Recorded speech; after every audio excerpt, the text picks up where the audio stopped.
kashamba kidogo, unauza ng'ombe ile mtoto yangu, utaleta pesa mama kweli. Shule haingii. Ninunulie boda mimi nitalipa kila siku. Unajua ni shilingi ngapi? Unalipa 15,000, unapewa pikipiki. And then after hapo mtoto analipa shilingi ngapi? 400 shillings per day. Kwa mwezi ngapi? 18. Mtoto mama mimi nitalipa.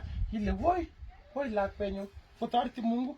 Papa kobe ngelden bara ngelden to chirachu. Oi ko pacheng la kwani. O al tambare. Kono la ko wirwir ge nya gala kenya ge ibe pikipiki kae.